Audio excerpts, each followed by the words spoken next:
All right, he joins us now on the guest hotline, powered by Gruber Law. One call, that's all. Hood is up. He is ready to go. Follow him on X at Tim Dillard. How are you doing this afternoon, Mr. Dillard? I am good, Sparky. I am ready for this Cubs series, man. This is Brewers Cubs, big as it gets. It is as big as it gets, no question about that. So let's talk a little bit before we get to that point about those comments made there by Henderson during the TV broadcast about the impact, really, that Chris Hook has with these young pitchers. And the other thing that was brought up, too, was how tight these young guys are kind of all together as far as, I don't know if I'm not going to say they're friends. I don't know if they're friends or not, but just kind of working with each other and kind of pushing the ball forward with each other and kind of rooting for each other throughout this whole process, and really how big of a deal that is as well. Well, you think about it, this is what we saw, several years ago with Peralta and Burns and Woodruff, Hauser, all these guys kind of tiptoeing in the big leagues, trying to figure it out as a bullpen to get in the starting rotation, but they're all doing it together. So they have that shared experience. And over years, they broke apart and went separate ways, as baseball usually does. But I find it amazing that these guys are this young. They're all relatively, easing into their careers, but they're carrying this team right now because they have to, because it's the starting rotation. And if you don't have a good starting rotation, you're not going to last very long. But they've been getting it done. And I like the fact that these guys are learning from each other, because the more you're going to get better at baseball, the more you talk about baseball. And the more you talk about a guy that is in the exact role that you're in, you're going to get better. Again, from a media guy perspective, from a fan perspective, that's where I'm talking from, not from an experience perspective, obviously.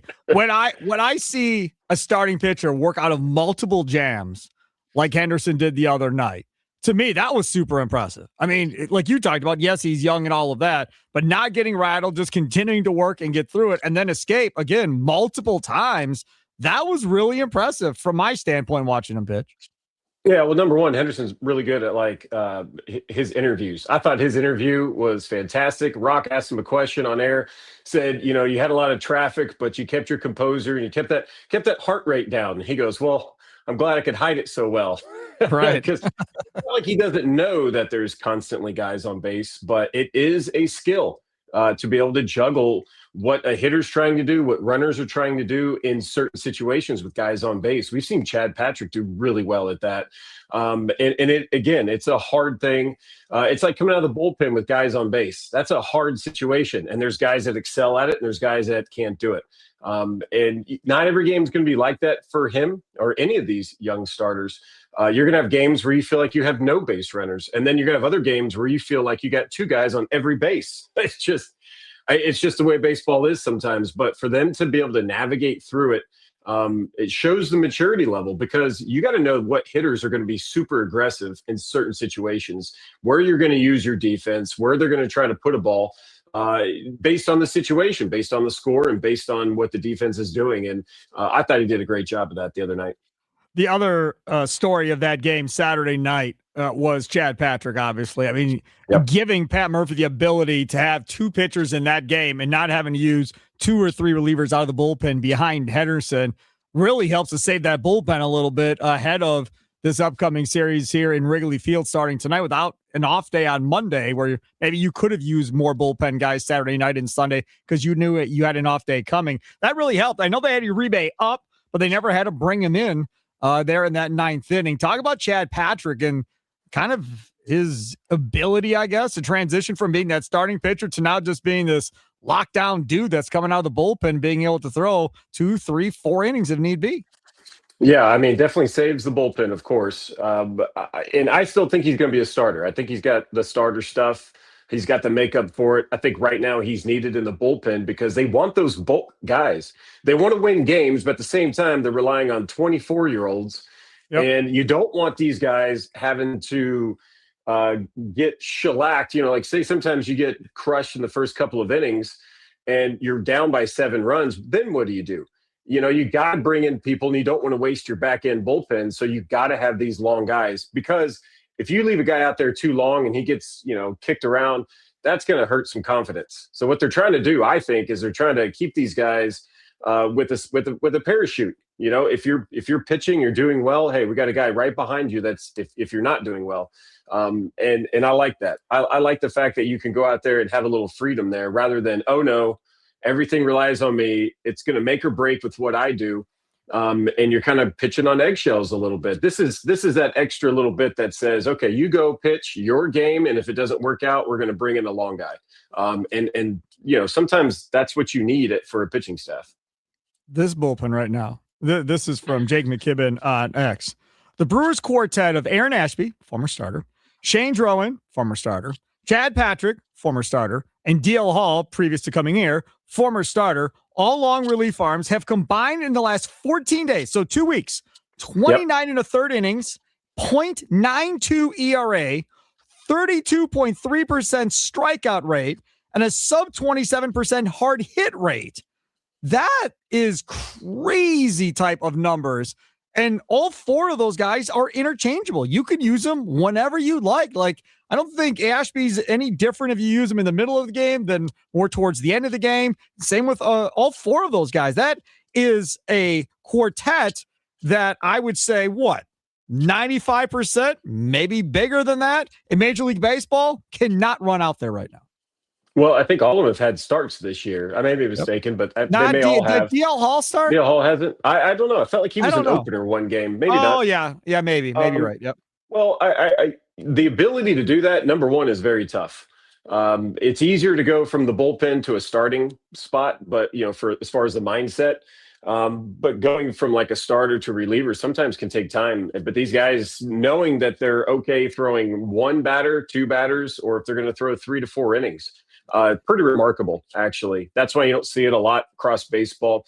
And listen, ask any manager that's been around. There's tons of quotes out there. You have to have a healthy bullpen if you want to make it to playoffs. Like if you want to have a strong finish and get deep in the playoffs, your bullpen has to be fresh and ready. And the last thing they want to do is have that entire bullpen just dragging. So I don't think they chalked it up at the beginning going, hey, we need 4 long guys hanging out in the bullpen this year. I think that's kind of where they're at right now, and they found success in it. So why not lean into it?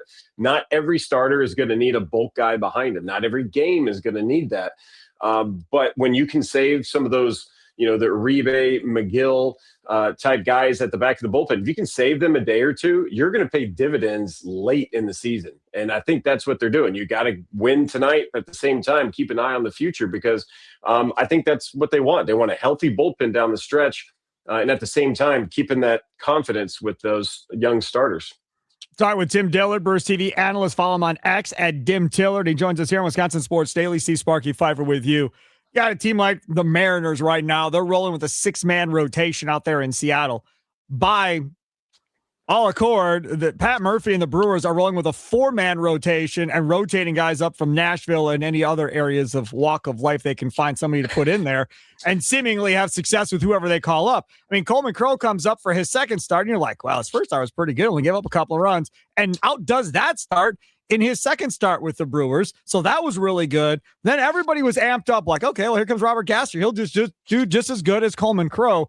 And he had some issues controlling that sweeper, but still has been remarkable work by the Brewers to be able to simply just continue to go down to Nashville, pluck guys, and get good quality starts out of them.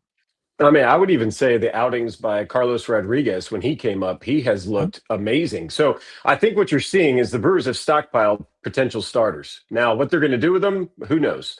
But they're keeping them all fresh. They're all getting innings, whether it's in AAA or whether it's in the bullpen in the big leagues or if it's starting in the big leagues. So all of these guys are, hopefully staying sharp. But these are hot commodities. Everyone knows this. Down the stretch, you have to have starters. Look what the Dodgers did last year. They had like 3 or 4 studs on the IL most of the year, and then boom, August or July rolls around, activated. Because honestly, starting pitching is probably one of the best currencies there is in baseball. So if the trade deadline comes up and they have a glaring issue that they want to fix, they can go get some studs by trading away some of these starting pitching guys. There's a lot of teams out there that would pay a lot for a lot of these guys. So it's not how every team decides to do it, but the Brewers, I think, were very smart. You start looking back, all the trades they did in the offseason, you can tell they were going to get little starters here and there. They had guys coming off the IL here and there trying to put it together. So, yeah, I think they're in a really good spot. tonight's starter down at Wrigley is Brandon Sproat gets the start. I think Brewer fans originally thought this was going to be Mizorowski, and then Murphy decided to go with Gasser instead and push everybody back a day. So now Mizorowski gets game 2, which is fine. Harrison gets game 3. I love 2 and 3 for the Brewers for sure in those pitching matchups. Not sure on Sproat, but he looked better his last outing. What's the one thing where he needs a hurdle maybe he needs to get over a little bit here to take that next step? I think it's going to come down to first pitch strikes, and what he does in the first 2 to 3 pitches of every at bat is going to dictate how it goes. When he's behind, like most pitchers, your ERA is going to go up, and the average against you is going to go up the more you're behind in the count. And then, it's a big difference when you're ahead in the count. But for him, it's a lot of pitches to get one batter out. I think if I had to go back, I would say Mizorowski kind of went through that at times last year, where it was 5 pitches to get a guy out, 7 pitches to get a guy out. And that comes along with maybe having too many pitches. Sproat has like 6 or 7 different pitches, and they're all pretty decent. Some of them are elite, obviously, but I think he's giving hitters a chance to see more pitches when he could probably end the at-bat way sooner. If he takes a page out of Mizorowski's book and says, here, try and hit this, pick 2 of your 3 favorite pitches, throw a couple of those, I think he's going to get quick outs. If he gets quick outs, and we've seen some flashes of this, he is mowing down lineups. When he's going deep counts, it does not go well. And that's an easy fix, too. Just know who your first pitch swingers are, which the average is about 31% across Major League Baseball. So you look at the guys that are, 35 to 40% in every lineup and know that, okay, these guys could be swinging early. And then the more strikes you throw in the first inning, they're going to be more aggressive the second inning. So for me, it comes down to philosophies. This is stuff that you learned in the minor leagues when you charted a game. You would sit in the stands and you would chart your teammates as they, go through the game, and it would teach you the ebb and flows of what the game looks like. And you can predict things on the first couple of innings, how inning number 3, 4, and 5 are going to go. And so anytime you see a pitching coach kind of talking to the guy on the bench, they know what it looks like 2 and 3 innings from then. And they're trying to prevent some of those things. So for me, it's just earlier strikes, better strikes. I have one hitting question for you, one lineup question, I guess, because I get obsessed with the lineup and criticize everything involving a lineup every day. And I've done that since, I don't know, go back to Ned Yost and before that. I've done it my whole life. This is my thing. In football, like if you talk about the Packers when we get to training camp or even the Badgers football team, a lot of coaches say best 5 play. Like we'll figure it out, but best 5 offensive linemen are going to be on the field. We need our 5 best protectors, whatever the case is. Okay, fine, makes sense. And I would think from a baseball perspective that you would say the same thing for a baseball team, right? We want our best bats out there, or whatever the case may be, in our lineup every day. Now, because of injuries and so forth, we still haven't seen this. And I pray to God that eventually we're going to see more of this. But we have yet to see Bowers and Vaughn really out there in the same lineup at this point. Now, my understanding is Bowers can play in the outfield. That's my understanding. Now, how good he is defensively and metrics and all that, I have no idea. But is that their best lineup with Bowers in an outfield spot and Vaughn at first base and Yelich at the DH? Is that it, even though you potentially lose a Frelick or a Garrett Mitchell out of the lineup? Well, I think they have a different lineup every game, and I've seen the lineup for tonight's game. I don't know if it's been released, and it's different as well. So now they've had a different lineup. 45 for 45, I think. Yeah. Yeah. I think the Astros have maybe done that. I'm not sure. It seems like there's one other team. But, it's all about getting it right. Baseball is all about getting it. It's not going to be perfect, but it's about trying to be perfect. But you're doing that knowing that you're going to screw up. So I think every single time Pat Murphy makes out a lineup, I think he feels a little heavy. There's a little weight. He wants to get it right. And there's a lot of factors. It's a little different than football in that there's different factors on what the pitcher's doing and how good the player is right now. They got a lefty going tonight for the Cubs. Are we going to see Bowers in the lineup? Bowers has been red hot. He's been good most of the year. Why not hit against a lefty? And I know if he has to go to the outfield, but there's other things involved. I saw Vaughn take grounders at third the other day. Not to say that, not to say that's what he's doing. Breaking news! Just saying. Put it all over social media. Yes. What? Oh man, yes, I'm all in. I'm in. Show me the way home. I'm in. Let's go. Tim Dillard, I'm in. Vaughn not at trying third to base. drop. I love it. No, Yes. I'm not trying to drop Easter eggs. I got to the field early. There were fans. The gates were open. It was during the day game at home. He was taking ground balls at third. Joey Ortiz was taking ground balls at second. Terang wasn't out there. It was early work. Fine, whatever. Don't crush my dream. Don't crush I'm not my trying to crush dream. you. Vaughn at third, Bowers at first. We got something. Now we got them both in the lineup.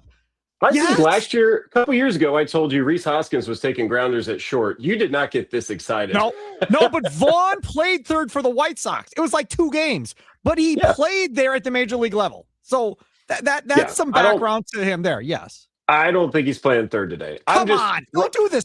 We'll be done. We'll be done. Don't crush my dreams. Well, okay. I won't crush your dreams, but I will crush your dreams and let you know. I'm just saying the potential to get the lineup right is going to depend on a lot of factors, but you obviously want to have the best defense out there as well, especially if you got some stud starters going out there. The last thing you want to do is put out a liability. So I think when they feel comfortable at different spots, maybe you will see that, but you have to lay the foundation first. They're not pushing anyone in the deep end right now. This is my thing on that whole defense stuff. Okay, fine. I want to be really strong up the middle, which was the David Stearns philosophy when he was drafting guys and whatever. And I think Matt Arnold believes in the same thing, right? You want all your athletes up the middle, be as good as you can. You got a really good one in Contreras, obviously, right? And then you've got Ortiz is really good at shortstop. Terang is amazing, platinum glove at second. No matter who you put in center between Churio, Frelick, and Mitchell, I feel great with them in center field. So if you have somebody that may not be a platinum glover at third, it's not end of the world if you got somebody with amazing defense over at shortstop that can potentially help out in a situation. Yeah, no, I mean, that makes sense. I think what they're doing, though, is to make sure everybody is comfortable where they're at. And that's okay. Versatility is a great ability. And as long as these guys are healthy and not putting them in a compromising whatever, who knows? I bet you will see some of that stuff. But I'm going to tell you from experience, you see this a lot in the minor leagues. You're on the mound trying to get people out, and your best catcher is playing first, and your best shortstop's in left field. And you're looking around, and it's like, okay, now go be good. So I look at it in the big leagues. If I'm, Sproat or Mizrowski, or Kyle Harrison, I'm on the mound. The last thing I want to see is some dude that's just does not look comfortable out of position, because that takes away a little bit from what you're trying to do. Sure. And it kind of puts you at a disadvantage. So to me, the defense really does matter, especially if you have a starting staff doing well. To me, that's almost more important than getting one more bat in there when as soon as they put a righty in, here comes the lefties off the bench and vice versa. So the way he's platooning some of these guys, I don't even know if he calls it platooning. I just think he wants to have as many people out there getting at bats and getting reps as possible. Very few games have gone by where we've seen no substitution. I can only think of a handful, honestly, the entire season. So I think that's probably going to continue as well. Made my day. Made my week, possibly. Could make even more than that if we actually see him in the game at some point. And I'm giving all the credit to Tim Dillard on this story. It's going to be all Tim Dillard. If this dude gets in at third base at some point, we're going back to this interview in September and going, Dillard had it before everybody else. It's beautiful. You deserve all the credit. You may win an award for it. For showing up to the field early and watching everybody was out there. It wasn't like fans are out there getting autographs, and he's out there taking ground balls. Everyone does it. I would be out there taking ground balls if they let me. It's fun. He just can't let me have it. You just can't let me have it. You're just not going to let me have it. Tim Dillard, follow him on X at Dim Dillard. What, Charlie? 414 wants us to ask this. He asked us to ask Tim last week, but he wants to ask again this week. He wants to know about your Taco Bell jersey, Tim. Yeah. Is that the guy that gave me the Taco Bell jersey? I have no idea. It's the guy that's getting no idea. It's a text line. It's that guy. No idea. Oh, yeah. I think it was 2018. I got put into like this, I use it very loosely, celebrity softball thing. Actually won the thing against Corey Hart. Jared Kelnick, I think, was in it. Anyway, so it was like 2018. And then afterwards, I saw a guy wearing a team that had a Taco Bell, like the retro Taco Bell jerseys, and I traded him a pair of socks for his jersey, and he took it off and gave it to me. It's a little snug, but either way, I wear it all the time. Clearly not right now, but for most days and for celebration, anniversaries, things like that, I'll break it out. Do you get free Taco Bell if you wear it into a Taco Bell? No, but that's the first place I left. As soon as he took the shirt off, I put it on, drove straight to Taco Bell, and posted a picture. Yep. Yeah, that's a smart move. Tim Dillard talking about our guy Andrew Vaughn in third base. This is good. Hey, buddy, take care. Enjoy the rest of your day. Tim Dillard. All right. Thanks, Sparky. Take care.